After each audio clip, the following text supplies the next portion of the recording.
as I was saying, Joy Taylor, every dog has its day. And since I'm a big dog, I've got 2 days. Okay. So now. You just called yourself a dog? Yeah, I'm a dog. Yeah, I'm a big dog, a big one. Kevin Durant is 6'11", who can pull up from 40. Okay. This brother is on that level. I'm talking about offensively. Do you think you're better than Darrelle Revis is right now? I'm better than you. All right, ladies and gentlemen, welcome back to the Mark Brown Show and the Lowdown Podcast. Like I said, I have it on YouTube / Apple, Spotify, you name it. So here we are with another mega guest. Yeah, I called it a mega. You know, actually, I don't really have any words for it because, I mean, he is really high up in the ranks, and he's from ages from young to old. Everybody knows this man. I mean, he is definitely a household name in the sports media business, and his name is David Aldridge. Mr. David, welcome to the show. Well, Mark, thank you. I appreciate you for having me on. Oh, I appreciate you coming on the show. And I know you've had a busy day yourself. Like you said, you came out of the Washington football team's practice this morning. So you were telling me that it was super hot out there. So I know you're finally in the air conditioning building. Yeah, no, it's nice. Especially, it's, I'm sure it's the same down there. August is the worst month up here in D.C. It's just hot and humid and just really, really tough outside.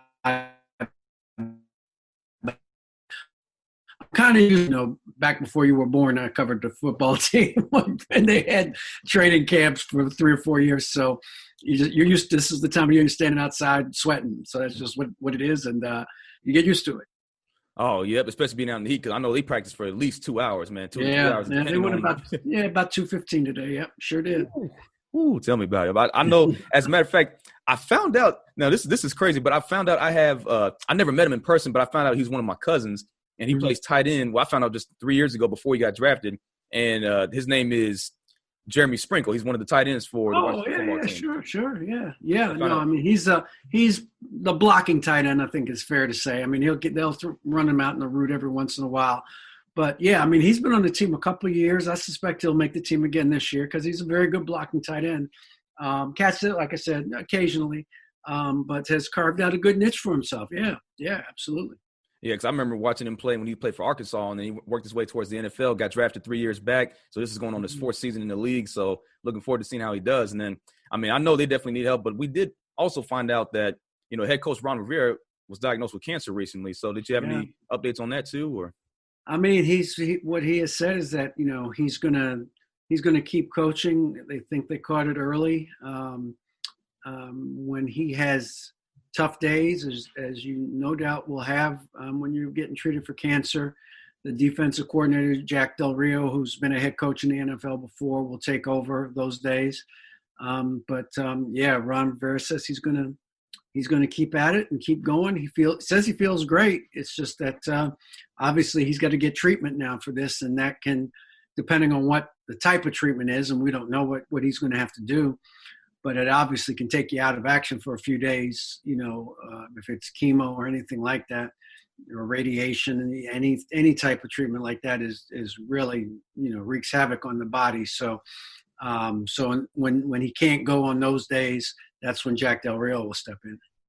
All right, sounds good. I mean, prayers up to him because we already know he's had a good coaching history back in Carolina. Now he's with the Washington football team this year. So hopefully they can dominate, or not dominate, but hopefully they can actually hang with, the Cowboys and the Eagles in the NFC East, because we saw that the Giants and the Washington football team struggled the past few seasons. But with new coaching staff and something like that, we'll see if they can, work their way up. Yeah, it's going to be tough. When you have, as you mentioned, a new staff that does things the way they want to do them, which is different, it takes a while. It takes a while for them to get the people that they like in the building. It takes a while for the people that remain to kind of understand what they want to do. I think defensively, they've got a lot of potential. They got a lot of first-round picks in the defense, and I think they will be better defensively than they've been. But offensively, I think they got a ways to go. I think Dwayne Haskins has a chance to be good in the next couple of years if he can continue to progress. He had a good offseason, lost a lot of weight, and looks better. But they just don't have much. They don't have many weapons offensively. They don't have they've got one really good receiver in Terry McLaurin, but other than that, it's a lot of hoping. With Adrian Peterson, he's past his prime too. So he is. I mean, AP is. Look, he's going to give you everything he's got. He's a great guy to have in the locker room, in terms of leadership and showing the young guys how to go about prepping and doing their job. And you want a guy like that on your team. You want the young guys to see it. And so for that, he's going to give you what he can give you. But, he's not a 3-down back. It's just not what he is at this stage of his career. And you really can't – you're kind of limited in what you can run for him in terms of running plays, because he's not a guy that you're going to run a lot of sweep tosses to and, a lot of outside stuff. It's pretty much between the tackles. Now, he can still do that, and every once in a while he hits a crease and he can still take one to the house. But it's much fewer and farther between than it was when he was in Minnesota. So they still have to build up the talent level at running back, tight end, and wide receiver, and that's why it's difficult for a young quarterback. Plus, the offensive line, the whole left side of the offensive line is a question mark right now. So I think it's going to be tough for them offensively this year. But defensively, I think they'll be in a lot of games because I think the defense does have a lot of talent. Oh, they sure do. I mean, that defensive side, it seems like you don't have to worry about that. But, yeah, the offense is where, everybody knows the old saying, defense wins championships, offense wins games. But you need both of them to, it's like yin and yang. You need them to combine together in order to win. Yeah, absolutely. Especially a winning record. So I guess we'll see how that goes. But I guess moving forward, so we understand that you are now an editor-in-chief for the Athletic D.C. Bureau. So how's that feeling so far? Because I saw, when I read your biography, I saw that you've been there since 2018, as a matter of fact. So before that, I mean, you have a long list of accolades. I mean, you go back to being an ESPN reporter in the 90s, and even, in and out with NBA on TNT. That's also still in and out. And plus, you've been covering basically sports since you've been out of college. So about 30 years roughly, right? Yeah, a little more than 30 years now, which is amazing to me. It's a surprise to me because it doesn't seem like it's been that long. But yeah, no, I've had a lot of good fortune.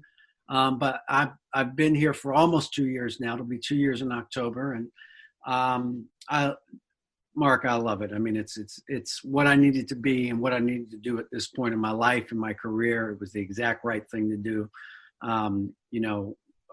I've been on the road. When you cover the NBA, you have to travel. I mean, when that's what you do for a living, you have to get on planes and go where the games are. So I've been doing that for 25 years. And you just, after a while, you just can't do it anymore. You just can't constantly be on the road all the time.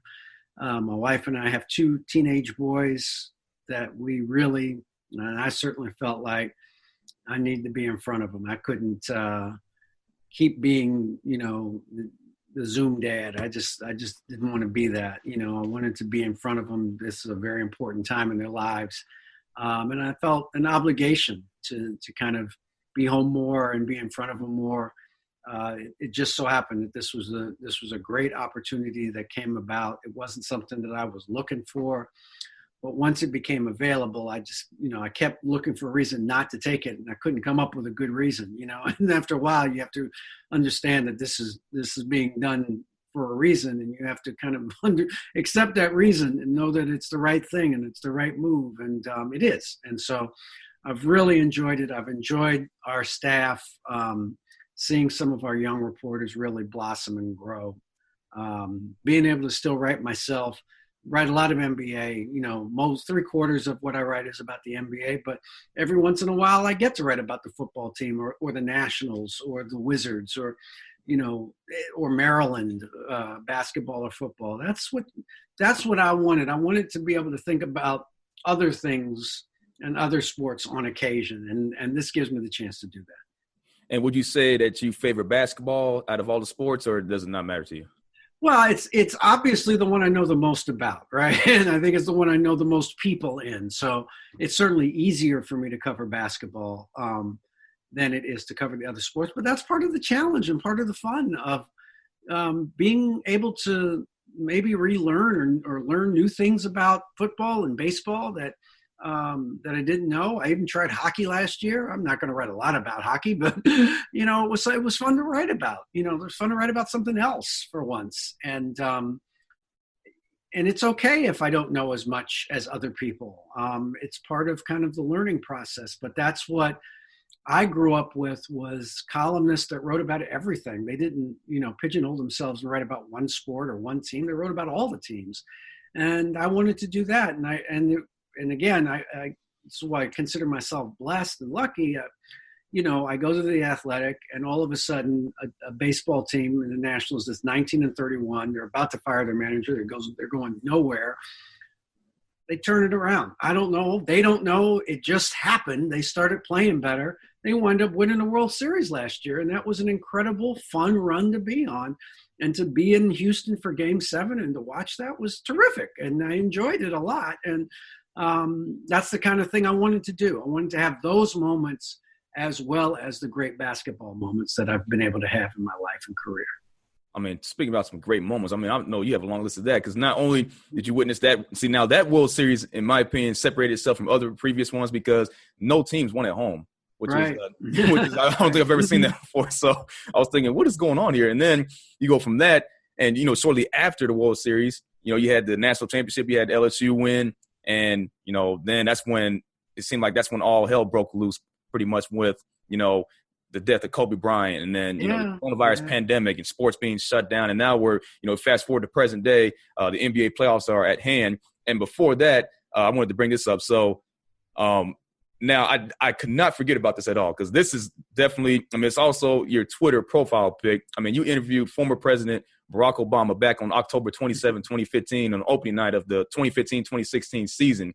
And you interviewed him about his Chicago Bulls. And then Obama, he was spitting his knowledge. I mean, some people were surprised that he had a more than decent knowledge about basketball. But, I saw a video whenever he was elected back in 2008 for the first time when I was in middle school. I remember seeing a video on YouTube of him playing basketball, like a pickup game, and he was just schooling everybody in his mid-40s. So I was thinking, if knowing that he could play basketball, he definitely has a knowledge. So how did that go to interview the 44th president of the United States? Well, it was a thrill. And again, as I say many times, it was good fortune, good luck on my part. I was not supposed to interview the president. I was not going to be the person to do that night. We were going to interview him, but it was going to be our play-by-play guy and our color analyst, Kevin Harlan and Reggie Miller. It just so happened that the setup that they had at United Center that night, the Secret Service came through. They said, we're not crazy about this setup. We'd rather him be in a different area of the building. And the only person that could get to that other end of the building was me. That's why I interviewed him. It's just because I could get up and walk. They were kind of locked in at midcourt. They couldn't get up during the game, and I could. And so that's what happens sometimes. You get lucky. And I was lucky that night. But it was a lot of fun. As you mentioned, the president is he's not one of these politicians that dabbles in sports, and you can tell immediately. And I've interviewed lots of politicians who don't know anything about sports, but somebody said, talk about this football team for 5 minutes or this basketball team. But Obama knows the game. Like he was like talking to somebody at a bar that really does know the game, and that they know the game, and you can actually have a good conversation with them about the team, the league, and all that sort of thing. So that part was fun, because I forgot after a minute or two. Let me take it back. I didn't forget, but it felt like I wasn't interviewing the president of the United States after a couple of minutes. It felt like I was interviewing Barack from the South Side. You know what I mean? And it went that way, and I was able to kind of relax a little bit and not be as nervous as I would have been otherwise. Oh, because like when I watched the video, I watched it multiple times. So it was like a 2-minute clip off of YouTube on the NBA's channel. And you handled it professionally. You didn't look nervous at all. It just looked like you guys already knew each other. It seemed like you guys already had conversations with each other in the distant past. So it just seemed like it was just, you guys were just, like you said, at a bar or at some restaurant just talking about basketball. And then you mentioned like the South Side. That was pretty funny. So, I know that is something like, I don't blame you for having that as your profile pic. If I were to be in a situation like that, I'll have that forever. That was pretty fun. It was fun. It was a lot of fun. It was a great and wonderful surprise for me at that point to be able to do that.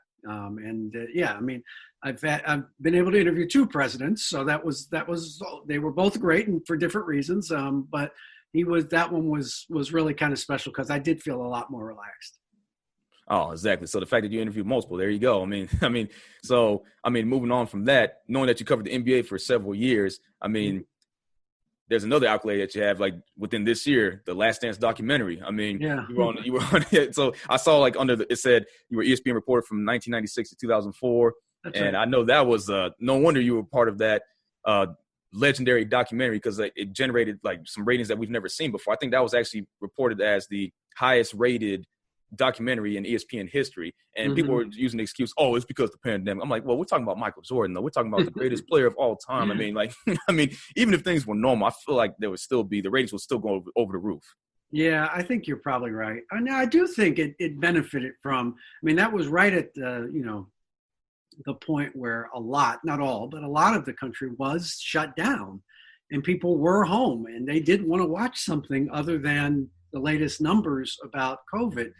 So I think there was a benefit there, but I agree with you. I think even if there had been no, outbreak, if they had done it during the finals in June like they were originally going to do, I think the numbers would have been just as good, because there is a curiosity about Michael. Even 20 years, I mean, he's been retired for 20 years now, almost.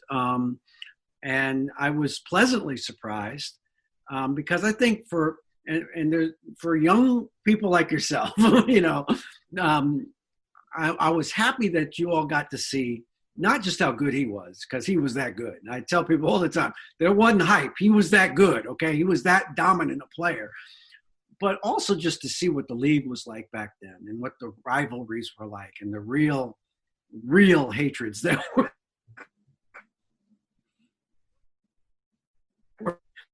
throughout the league, from between teams, between players. And that's what made the league so much fun to cover, because there wasn't any artifice to it. They weren't making it up. They really didn't like each other, and that made the competition so much better. So the Celtics and the Lakers really didn't like each other, and the Pistons and the Bulls really did not like each other. And so that made, even though the scores, if you just look at the score and go, well, it was 89-85, how much fun could that game have been? And it was a lot of fun because they were hitting each other and pushing and shoving and competing at an incredibly high level. So the games were great, and the playoffs were great year after year. And so I'm glad that people got to see what the late 80s and early 90s were like in the NBA in terms of that competition that the best players brought out of one another. I mean, every team seemed to have at least one superstar, whether it was Bird or Magic or Michael or Isaiah Thomas or Charles Barkley or Patrick Ewing or Karl Malone, John Stockton, on and on and on, Hakeem Olajuwon. Everybody seemed to have one, right? And so it was a matter of how high could that guy take his team. And it just made the competition just phenomenal. And so I'm so glad everybody got a chance to see that. Oh, yeah. I mean, I'm going to watch it for like maybe the third time coming up. I mean, I rewatched it because it was that good. And, I mean, I've always had respect. See, even though I didn't grow up watching those teams play, it was before my time. But I've always had respect for those players that played in the past, because, like, my parents would always tell me, like, especially my dad, he would talk about how cold Michael Jordan was back in the day. And he was talking about how, like, he would say, like, the players today wouldn't be able to handle, physicality of back then. Because, like you said, they were pushing and shoving. Now you do that, oh, that's an automatic technical foul. Or, when you see that, but, like, I mean, it's always great to appreciate greatness, especially with somebody like Michael Jordan. And the fact that, all I saw was a documentary. I didn't get a chance to watch him play during the day, during his heyday. But the only time I did see him play was in 2003. I was in the first grade. It was the NBA All-Star game in 2003, and he retired just a few months after that. I remember that he was going up for a dunk, and he had his tongue out, too. This when he was with the Wizards, and he missed. And then he started laughing about it. He's like, I'm a little rusty. That's what he was telling Kobe. He was telling. Yeah, he was. He was 40 years old at the time. So but he still, in that year, he still scored 50 points and then almost had 50 the second night of a back-to-back. So, I mean, that's how good he still was. I mean, he could think the game as well as play it. When he lost his athletic ability, he still was so smart. He could still maneuver his way around the court. So, yeah, he was phenomenal. And he could play in any era. He'd be dominant in this era too. And so, that's that greatness. But he wasn't the only one. Magic was that good. Bird was that good. Isaiah was that good. I mean, it was a phenomenal time to be covering the NBA. Oh, and this plus, like, when you try to explain, especially to your teenage kid, if you try to explain Michael Jordan to them, you can say there's more to Space Jam than what Michael Jordan has to offer. Right. That's like the only visual we have. And, speaking of trash talking too, I know there was a lot of trash talking during that time period. Yeah. And a prime example is when Gary Payton made an appearance on The Last Dance saying that he tired out. He was talking about the gloves, saying that he wore Michael Jordan out. And then he said like Michael Jordan's numbers went down. But I looked at the stats. I'm like, he still averaged around 27 points a game. And that's I'm like, what is he talking about? So I see why he looked at the iPad and he just busted out laughing and it became a whole entire meme. So I thought that was hilarious how he just looked at the iPad and just started laughing. Yeah. I think what Gary was saying, which had some truth in it, is that he made Michael work for his points. He still got his points. That's the thing that I think Michael was laughing at. It's not like he held him to like 8. You know what I mean? Like he still scored. It's just that he had to work a little harder for him. But he was that good. He could still beat elite defenders like Gary Payton one-on-one without much problem. It was just a matter of whether he made the shot or missed it, but he could get whatever shot he wanted any time against anybody. But yeah, I mean, he was just on a different level, and it was much more about his mental makeup than his physical skills, which were, sensational physical skills. But the will was what separated him from everybody else I've ever seen in 3 decades of covering basketball. He just had a will that I don't think anybody else had, I mean, I tell people all the time, there was plenty of games I covered Michael Jordan when he was 9 of 23 from the floor. I mean, there was lots of games where he didn't shoot the ball well, but he always had an impact on the game, whether he made shots or didn't make shots. He impacted the game somehow, every game. And that's what the greatest players do. And he was also a phenomenal defender. So like you said, like a great player, like having that will, he played on both ends of the ball. Like this guy would never, it seemed like he had that will, like you said, that nobody had. It's like he was the Energizer Bunny. And I remember seeing this interview.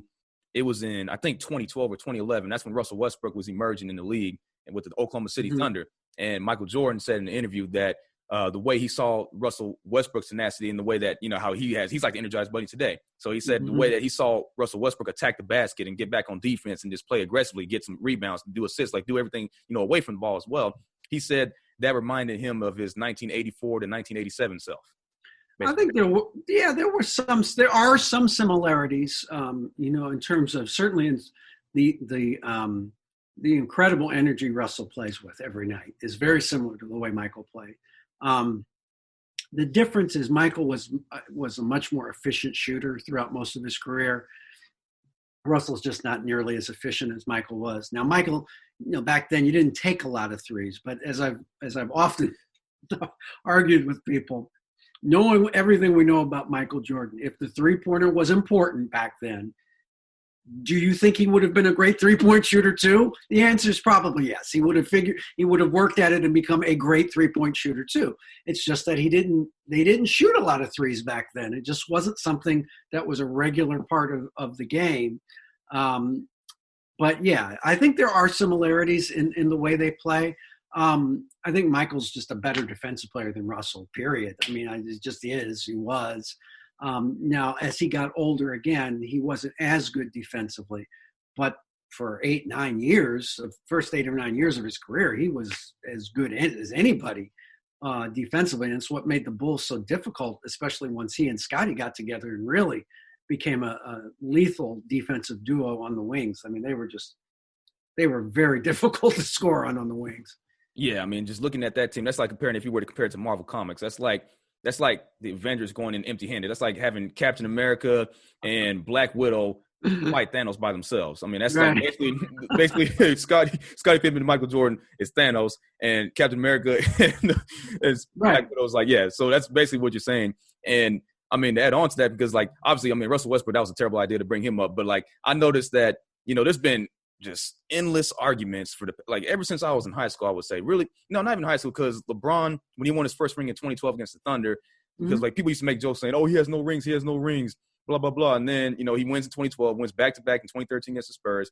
And then, the list goes on, right? So now looking at him at 3 and 6 in year 17, still putting up he's like the leader in assists, so he's still putting up some great numbers. So what do you see, like when you look at those arguments, so in your opinion, who you think is – I know this is a crazy question to ask, but who you think is greater out of Michael Jordan and LeBron? Well, the answer I always give people, Mark, is you have to tell me what rules we're playing under. You have to remember back in the 80s and 90s, it was a much more physical game. There were just you could hand check. Like I could put my hand on your hip if you have the ball out front, and I could stay attached to you that way. It was legal. That was legal back then. I could, if you came through the lane as a cutter, big men always, it was not something they did occasionally, something they did every time. They would hit you. They give you an elbow as you came through. They hit your ribs, they hit your chest, they hit your back. It was legal back then. You can't do any of those things now. So you have to tell me what rules we're playing under. Because I saw Michael Jordan in the most physical era of NBA basketball score 35 a game. So if you extrapolate that to this era, which isn't nearly as physical, I'd have to think Michael Jordan would be a pretty special offensive player in this era. But I allow for the fact, I think LeBron would have been fine in that era too, because he's a big, strong, physical guy. Now, he may have played differently. That doesn't mean he wouldn't have been effective. He would have just had to play more with his back to the basket, as they did back then, as big men did back then. But he's a great player. But if you're asking me which one is better, the guy won 6 straight finals. I don't know what to tell you. The only other person that's won 6 straight, he won 6 out of 7 technically. Let's put it that way, because he did come back in 95 with 20 games left, and they didn't beat Orlando that year. But the only other person that's won 6 out of 7 or 6 in a row is Bill Russell. That's it. There's nobody else. There's nobody else in the history of the league other than Bill Russell and the other guys on the Celtics like Sam Jones and Casey Jones and people like that won that many titles. So you tell me. I mean, I think Michael Jordan's better than anybody I've ever seen play live, so I can't make that comparison. But since I started covering the league in 1988, he's the best I've ever seen. And I can't even argue. I don't think it's especially close. Yeah, I can't even argue with that. See, I'm glad you said this, because I've always been a Michael Jordan stan. I've always been that person. I've always tried to argue with people that Michael Jordan's the best, but like so many people my age think the opposite. It's like, because like they never saw him play. I mean, it's understandable, right? So, yeah. But they'll say that, for example, I think what you said is like also proves the point of what Dennis Rodman, when he made his appearance on First Take a year ago, and said that if Michael Jordan played in today's game, because like that was a great point when you brought up the rules, because like the rules obviously have changed drastically since then. And he said that Michael Jordan would average 50 a game if he were to play today, and with the rules that they have. I don't know if it's 50, but it would be a lot. Yeah. It would be a lot. It would, now the counter is, of course, he'd have to play at the other end. But as we talked about before, he could do that. In his prime, he was a two-way player. He wasn't just, resting at the defensive end. So, yeah, with no hand check, man, and no bumping and no physicality in the paint. Like guys just drive to the basket now and dunk and lay the ball in, and nobody stops them. Nobody fouls them hard because you can't. It's a flagrant foul if you do that now. That wasn't the case back then. So Michael Jordan with no hand check and nobody hitting him on the way to the basket. Boy, I tell you what, he would put up some numbers. I'll put it that way. I don't know what the average would be, but it would be significant. Let's put it that way. Yeah, exactly. That's perfect. I'm so glad you said this, because there's this Twitter account, you'll laugh too if you ever saw it. There's this Twitter account. It's called Lee Overrated James. I don't know who created it, but this guy, he's like an internet troll. Overrated? That's not fair. Yeah, because I was like, if you're asking me, the only question what I'm answering is he as good as Michael Jordan? I would say no. But that doesn't mean LeBron's not a great top 10 all-time NBA player. He is. He really is that good. He's a sensational basketball player. Yeah, that's true. I mean, it's just like this guy, he gets like, obviously the title explains it all. Like, he's irrational, whoever that's like, he's irrational. But the funniest thing that he said was, there was somebody was saying, like, they have a lot of LeBron accounts, like pro LeBron, anti-Jordan accounts on there, and they just go back and forth. And I saw this anti-Jordan account say something about how LeBron is so dominant, like he would easily win 6 rings in a row and he started making excuses like, oh, if this didn't happen, because when he lost, when he started making excuses, and then it's like, and then so he tried to bring up like, oh, if your GOAT is so great, he's talking about, like, he was like aiming at LeBron. He's like, if your GOAT is so great, then why would he let somebody like Jason Terry that's 6'1", well under his size, average more points off the bench in the 2011 finals than he did, and as a starter? So, everybody's got different roles to play at different times on different teams. So that's why you can't get caught up in the numbers. You can't get caught up in the stats, because the stats tell you some of what happened. They don't tell you everything about what happened. There's a reason maybe why that year he averaged, because it might have been more important for that team for Chris Bosh to have, bigger numbers, or for Dwayne Wade to have bigger numbers. And that team was a very egalitarian team. You had Shane Battier, you had Mike Miller, you had Mario Chalmers. You had a bunch of guys that could shoot the ball. It made more sense to move the ball around and let all those guys, Ray Allen, all those guys shoot threes. That made a lot more sense for those teams than for LeBron to put up 35 shots a game. So again, numbers tell you some of it.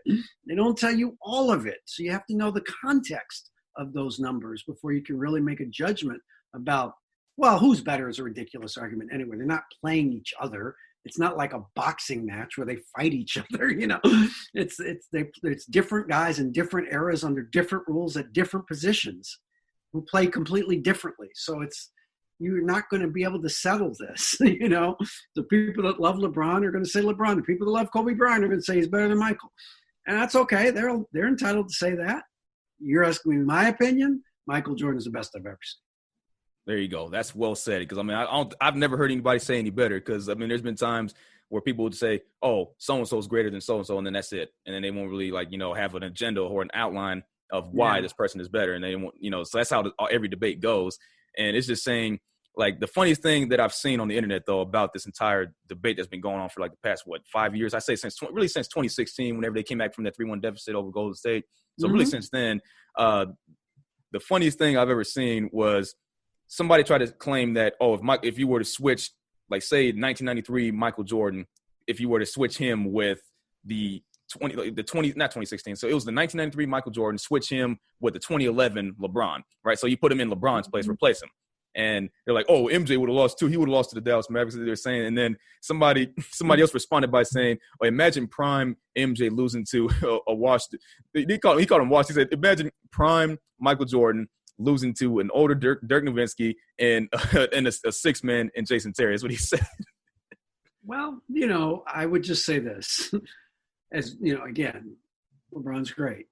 Michael Jordan was never down 3-1 in the finals, okay? So he didn't have to come back from 3-1. He was never down 3-1, and he never played in a Game 7. That's all I can tell you. Just go back and look. He's played in 6 finals. He never needed a Game 7 to win 6 NBA championships.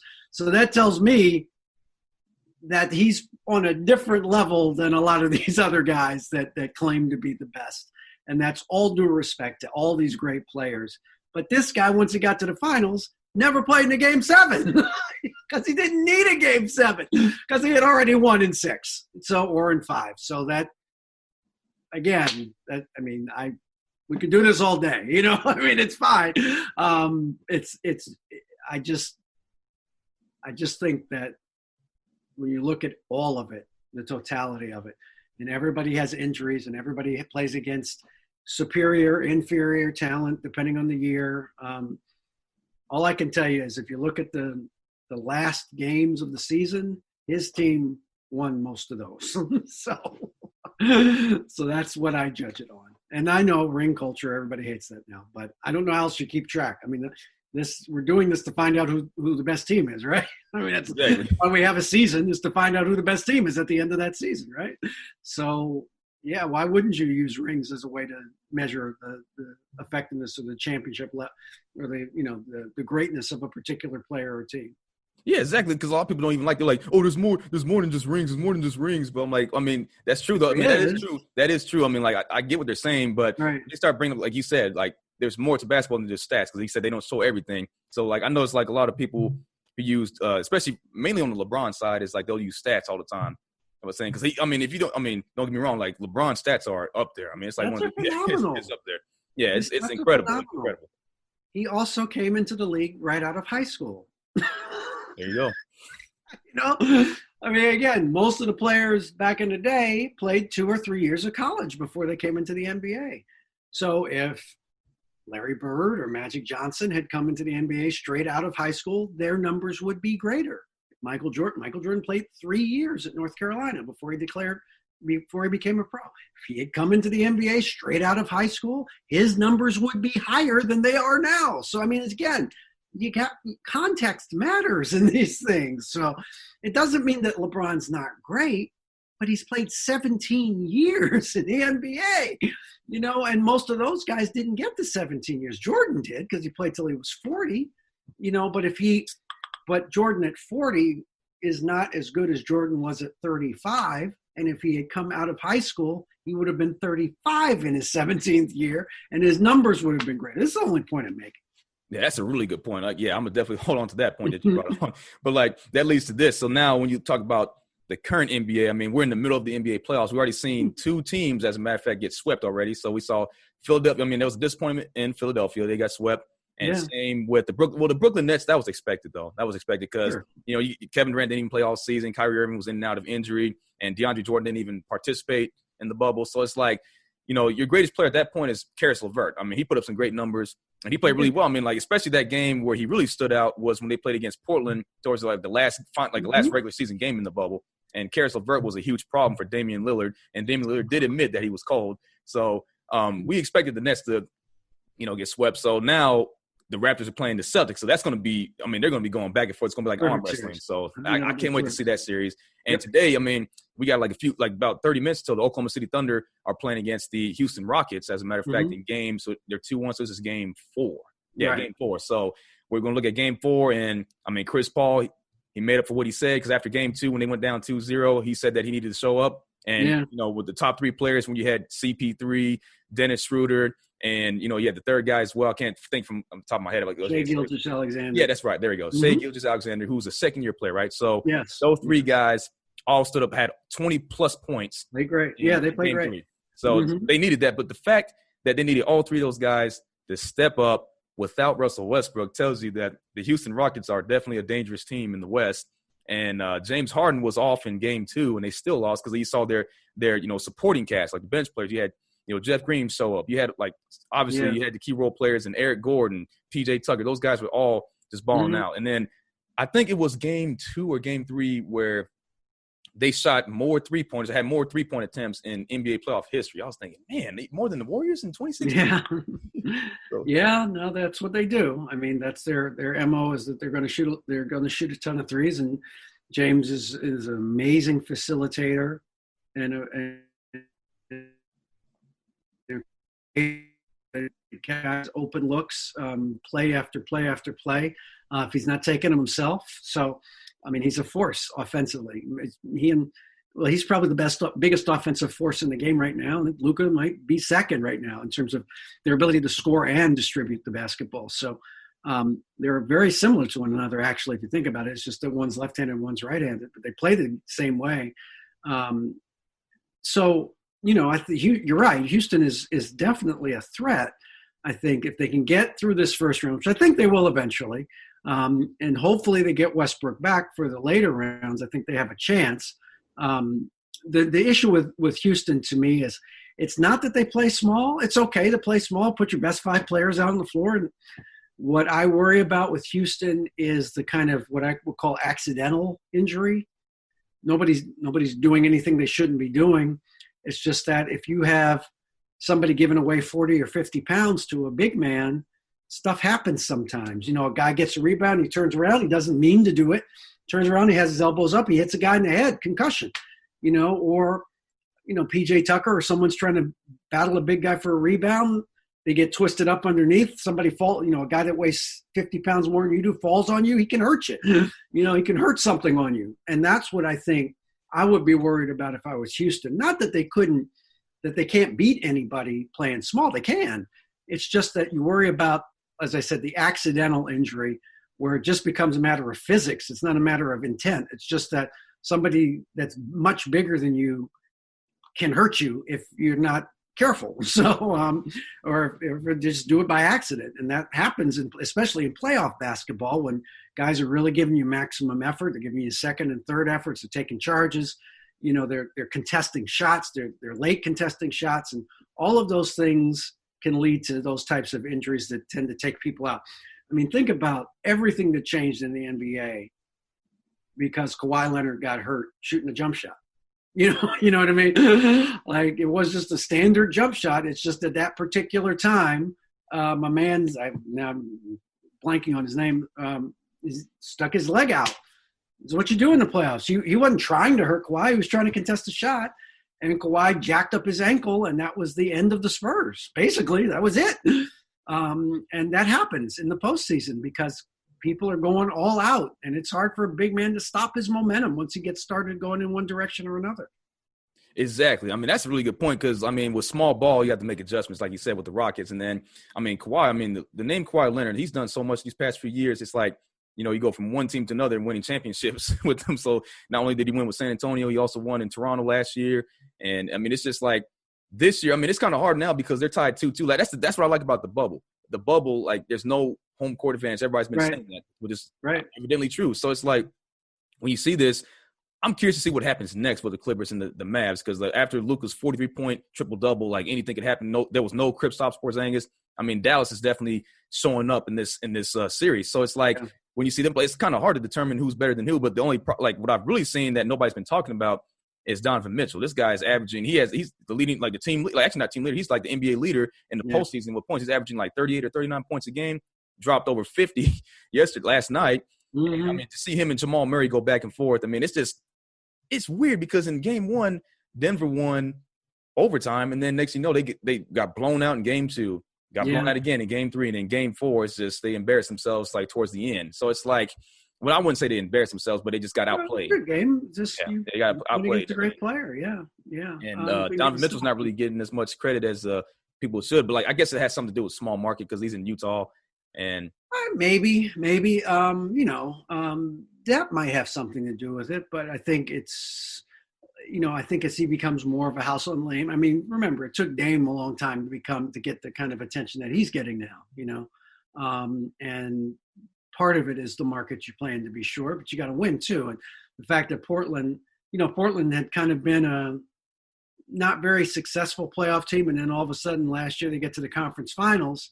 And that kind of changes the what people think of you, and you get a little bit more respect. And I think what Donovan Mitchell and the Jazz have to do is win a couple of series, and then people will start giving him that same level of respect. I think that's when people pay attention, is in the postseason, and they want to see what you do against the best. And he is showing so far that he can get his against anybody.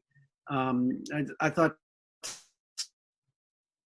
the NBA by far the best day that they've had in the bubble, just in terms of the quality of play, the stakes, the shot making, the finishes, just amazing performances up and down. And it was good to see. It was good for the league, I think, for their top teams in the West especially to really show up and provide some dramatic finishes and some great play.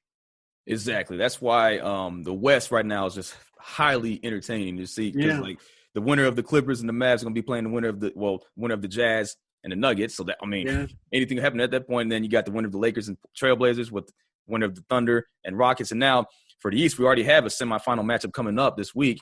We already mentioned that. And then so now we're going to witness the Heat. We already know they're going to advance past the Pacers, most likely. So, I mean, the Heat, that's another team that's been incredible lately too. I mean, Jimmy Butler's definitely showed up. I mean, Bam Adebayo definitely made a name for himself this year, made an all-star appearance. So it's like to see them just, show up. And then it's just weird because the bubble prior to the postseason, we saw TJ Warren put up some crazy numbers that I think we've never seen him do in his career. Yeah. So, but he's been, I mean, it seems like the Heat just match up well defensively and they slow it down. It's tough. That what happens in the playoffs is because you play the same team over and over again. It gets really hard to score unless you have the ball in your hands all the time, like a Luka Doncic, like a James Harden, like a Donovan Mitchell, right? I mean, he's ostensibly the point. I know he's not the point guard, Mike Conley is, but he has the ball in his hands most of the time. A guy like TJ Warren's a more dependent player. Somebody has to pass him the ball. They have to run a set for him. And when you're playing against the best defensive teams in the league, as you do in the playoffs, they know how to take the ball out of your hands. They know how to keep you from getting the ball where you like getting it to score. and they make other people beat them. And that's what Miami's doing. They're like, you're not getting 40 points a game against us. One of these other guys is going to have a monster game. And, with no Sabonis, you're putting a lot of pressure on the rest of those players who aren't used to having that kind of scoring load on them to produce in a postseason series. So, it's just tough. It's tough when you don't have the basketball to score, unless you are an elite shot maker like a Steph Curry or a Klay Thompson that doesn't need any time and has an incredibly quick release. And so if they get any space, they're getting the balls up. But a guy like TJ Warren is just harder against a good defensive team like Miami. Exactly. I mean, that's why for the East, it's like whenever, like you said, there's plenty of teams, plenty of games that they're playing against each other back to back. So it's like it's kind of difficult, like you said, to see somebody like TJ Warren to continue that high level of play. And just to look at the rest of the East, it's like, I mean, it seems pretty obvious of who's going to go where after this. But, like, I don't know. I can't even make a prediction between the Raptors and the Celtics. Both those teams swept their opponents, their previous opponents. So I'm like, I feel like they can force a Game 7 if they wanted to. I would like to see that series go hand in hand. I would like it to be extended a little bit. And with the Heat too. I mean, the Heat they're very talented as well. So it's like it's going to be pretty hard because they're going to be playing obviously the winner. Well, I think this game is already over because last time I checked, the Bucks were playing the Magic, but we already know the Bucks are going to advance past them, so they're going to be playing. Yeah. I think Milwaukee will win, and I think Milwaukee wins the next round too, just because again, Milwaukee's been the best defensive team in the league all season, and so I am. Well, it'll be interesting because one thing that Milwaukee does that's kind of counterintuitive that most teams don't do now is that Milwaukee does not really challenge the 3-point line. I mean, they really are much more interested in protecting the paint and keeping you from rim runs and getting you in layups and things like that. So a Miami team, certainly Duncan Robinson, we know can shoot it. Jimmy Butler is not a great 3-point shooter, but he can make 3-point shots. Tyler Herro can make 3-point shots. Goran Dragic can make them now. Can they make them over 7 games? We'll see. We might find out. So that'll be an interesting matchup actually between those two teams. But I just tend to think at the end of the day, Milwaukee's so good at taking away layups and not fouling usually. I don't know if Miami can quite make enough shots. They might be short one shooter. And so I think Milwaukee with its I think still has some size advantages. And I think that'll be the day. But it should be a good series, no question. Yeah, I agree with that because I'm predicting that the Bucks are going to make it all the way to the Eastern Conference Finals, and it's going to be hard to predict out of the Celtics and the Raptors. Like I have no clue, but like at the end of the day, I think maybe Boston could somehow take advantage and surpass the Raptors in a way because I feel like Boston has a little bit more star power than Toronto does in a way, and then they have better shooters, but they both have big guys in the paint that can go back and forth. So it's kind of hard to predict, but I feel like there's going to be a Game 7 in this matchup before they go to the Eastern Conference Finals. Wouldn't surprise me. We'll have to see how Kyle Lowry is. He sprained his ankle the other night in the last game, and we're going to have to see how limited he is. The good news for them is that they have a few days off until the series starts. So maybe by Game 1 at the end of this week, he'll be in better shape. But that's going to be something you want to look at as that series goes on. Exactly. So at the end of the day, so when you break it all down, who do you have advancing to the finals for the East, and who do you have advancing for the finals for the West? Well, I have said all year, and I'm going to stick with it just for consistency's sake. I've said Milwaukee and the Clippers will be in the finals, and I'm going to stick with that. As much as the Clippers are getting a great challenge from Dallas, and that's absolutely the case. They still haven't had their full team. Patrick Beverley's not playing right now. They just got Montrezl Harrell back into the bubble a few days ago. I still think when they have all their pieces, if they get all their pieces together, and that's not a given, if they can get all their pieces back on the floor, I just think defensively they can do things that nobody else in the league can do in terms of their switchability with the lineups they have with Beverley and Paul George and Kawhi, especially out front. They're just a nightmare to try and score on. Zubac does a really good job for them in the middle as a center. And we even saw them against Dallas in Game 4 play small ball, and I thought actually fairly effectively. They rebounded okay out of that with that lineup, and I think that that's something you may see more of from them, especially if Dallas keeps playing as small as they've been playing. So I'll take the Clippers still, and I think Milwaukee. To me, Milwaukee's the best team in the league. I think they've been the best team in the league all year, and I see nobody. I just don't. If Boston gets through, I mean, it would be a terrific conference final, but I still think Milwaukee's the best team, and I think they'll be in the finals. I mean, that's understandable for sure. That's why, I mean, with the Clippers too, I was saying the same thing. I was actually telling my dad this yesterday. I was telling him that I really think the Clippers are going to advance all the way, and then he thought I was crazy after. I'm like, it's tied 2-2. I mean, they're not fully healthy either. Same with Dallas. I mean, they're going to. I mean, we're in the bubble. It's still going to be a challenge. It's going to be a challenge no matter what. But when you brought like defensively, when it comes to like switching off, stuff like that. Especially like when you look at Utah, because we're going to see them go against Utah in the next round, the semis. Mm-hmm. So that means I don't think Donovan Mitchell's going to be putting up some crazy numbers like he is on Denver against the Clippers. I think it will be harder because they can run so many guys at him. They can run so many quality defenders at him. So it's not like they have one good defender, and then when he's not guarding him, Donovan can go off. I mean, if you start, let's say you start Patrick Beverley on him.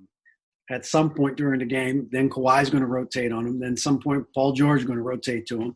And even a guy like Marcus Morris, who's not a great individual defender, is a decent defender in space. So he's not going to get blown by Donovan Mitchell on a regular basis. He's going to be physical with him when he can be.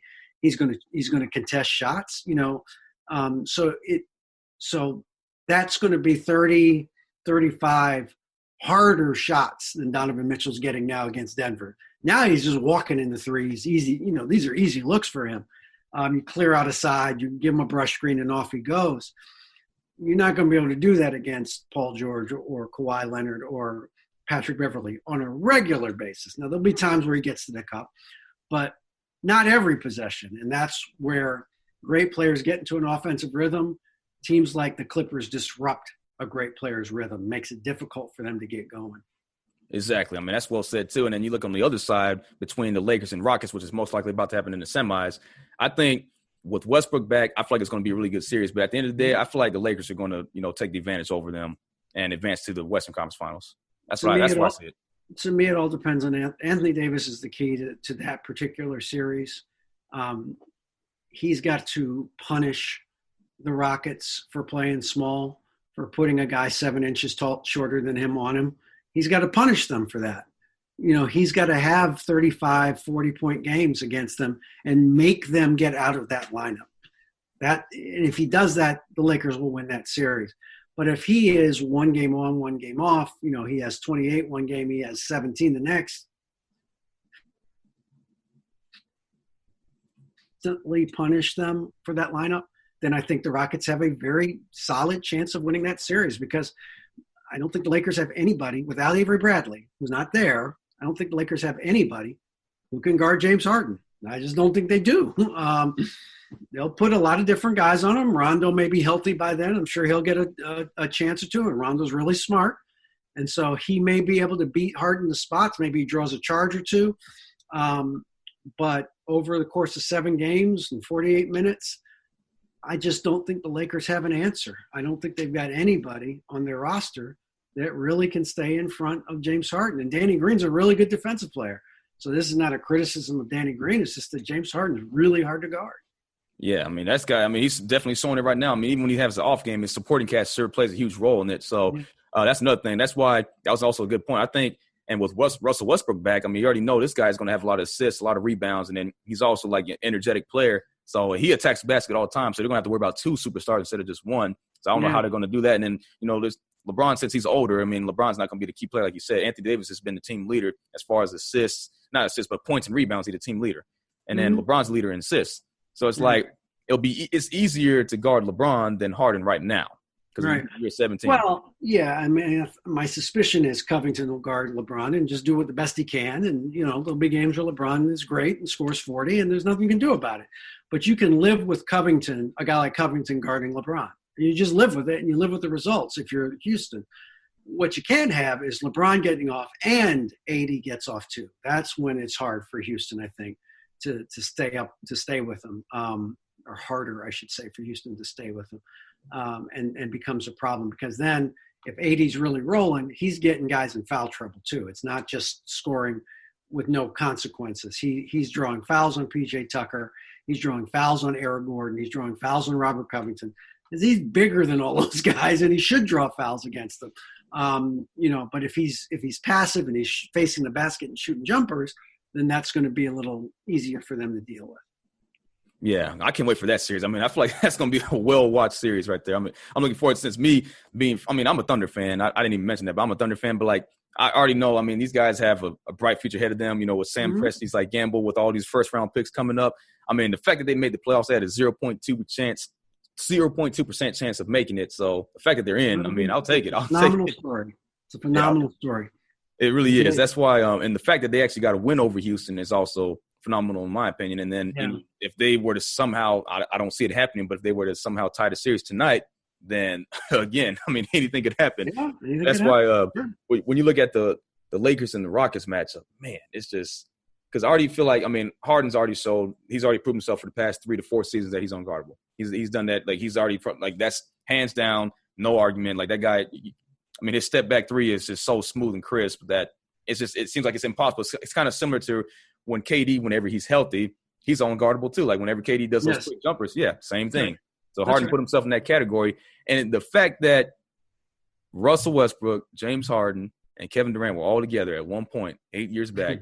Kids nowadays are going to think that's a Photoshop picture. But I actually went to Game 1 of the 2012 Finals when I was 16 at the time. Mm-hmm. That was the only game Oklahoma City won. But, hey, it was in the Chesapeake Arena. But at the same time, those guys were all young. Like, Harden was like 22. Yeah. He was 23. So was Westbrook. So they were young. And then LeBron was hungry. He was upset about what happened last season when they lost to Dallas. So he had to, it was bound to happen. It was bound for them to start winning rings. So it's like you fast forward to present day and see how dominant all three of these guys are. It's just incredible. Yeah. Yeah. That shows you Sam Presti, like, how great of a GM he is. So. Sam's pretty good. And he had some, had guys like Troy Weaver up in the front office too, who's now the GM in Detroit, who knew what he was doing and really advocated for Westbrook, especially when it didn't seem to make sense. Everybody thought Russell was going to be a two guard coming out of college, and Troy Weaver said, no, he's a point guard. And he was right. So yes, it's a great organization. And the fact that, they can go do anything now with all those draft picks. They can make an offer for anybody in the league, basically. And you have to listen because they've got 15 draft picks. They got 15 first-round picks in the next 6 years or something like that. I can't know what the exact number is, but it's something like that. So when they come to you and say, we'll offer you 4 first-round picks along with whomever for your best player, you got to listen. Doesn't mean you're going to do it, but you do have to listen. Man, talk about a gamble. I can't wait for their future. So the fact that they actually made it to playoffs, we're building there, written down, marked it down. So it's 2020. So in these next years to come, maybe the 2020s might be their decade. I don't want this to go on freezing cold takes or anything like that. But maybe this will be their decade for sure. But I know we're going on a time crunch. So I wanted to ask you this last question. Do you have like any advice you like to give these young journalists out there for their, the future ahead of them? Well, look, I think the most important thing when you're young is to show that you're willing to work. Nobody knows anything when you're young. I didn't know anything when I was 21, 22 years old. I had no idea about what I was covering or, the people involved in it. But what you can do is show up. And I think if you show up every day, ready to get some knowledge, ready to listen, the most important thing for a reporter is to listen, not to talk. It's to listen because most people, not all, but most people want to tell the truth. They really do, So if you listen to people, they're trying to tell you the truth the best way they can. And so, but you have to have the experience and the knowledge to understand when somebody's trying to tell you something. Sometimes it's direct, but a lot of times it's indirect. So show up.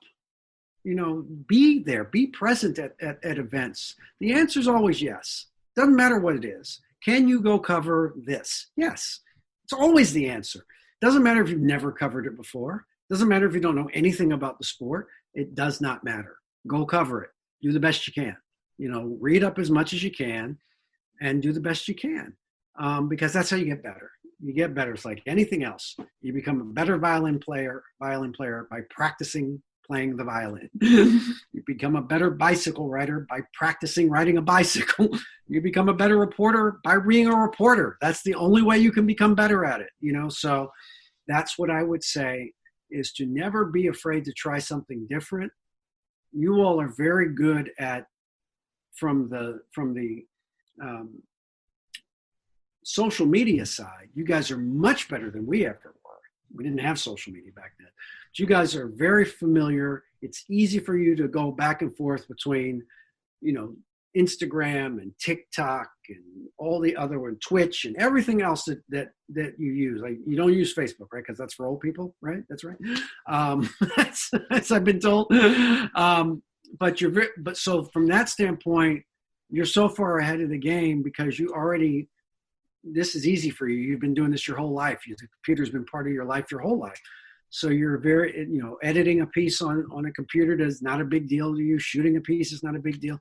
That's great because it makes you much more marketable than I ever would have been at your age. You can do more things than I could do. I was a reporter. That's all I could do. I couldn't do anything else. You all are so much further ahead of the game than we are. It gives you more opportunities, but you have to take advantage of those opportunities. And that's what I mean by show up and listen, you know, and work at it. And you will be able to really go in any number of different directions. And I think that's a great thing. You should be very excited about the future. Oh man. I mean, I'm definitely going to go back and listen to this over and over and over again, because that's, I mean, you're not the only one. Obviously, you're not the only one that's told me this. I mean, obviously my parents, they're in the same age group as you. So they always tell me the same thing, that I should listen more than I talk. And then obviously think before you speak, and then actions speak louder than words. Those three statements, they would always tell me this. Correct. All correct, by the way. From all the way to present day. But I just wanted to say this, like, I just wanted to thank you for coming on the show. It was definitely informative, man. I learned a lot from just, you know, the short hour that we had. It didn't even feel like an hour. It felt like 2 minutes. So it went by really fast. So, I mean, that impacted me so much. So today's August 24th, 2020 when we're recording this. So yeah, this is definitely going down in my memory. Memory lane. Couldn't even put it out right. But yeah, it's definitely going down memory lane for me. And I just want to thank you again. Mark, it's my pleasure. I wish you good luck. It's a great business. It's a great profession. We need it more than ever. So I hope you stick with it, because we need people that really want to do this and do it well. So good luck to you, man. I hope it all turns out well for you. Will do.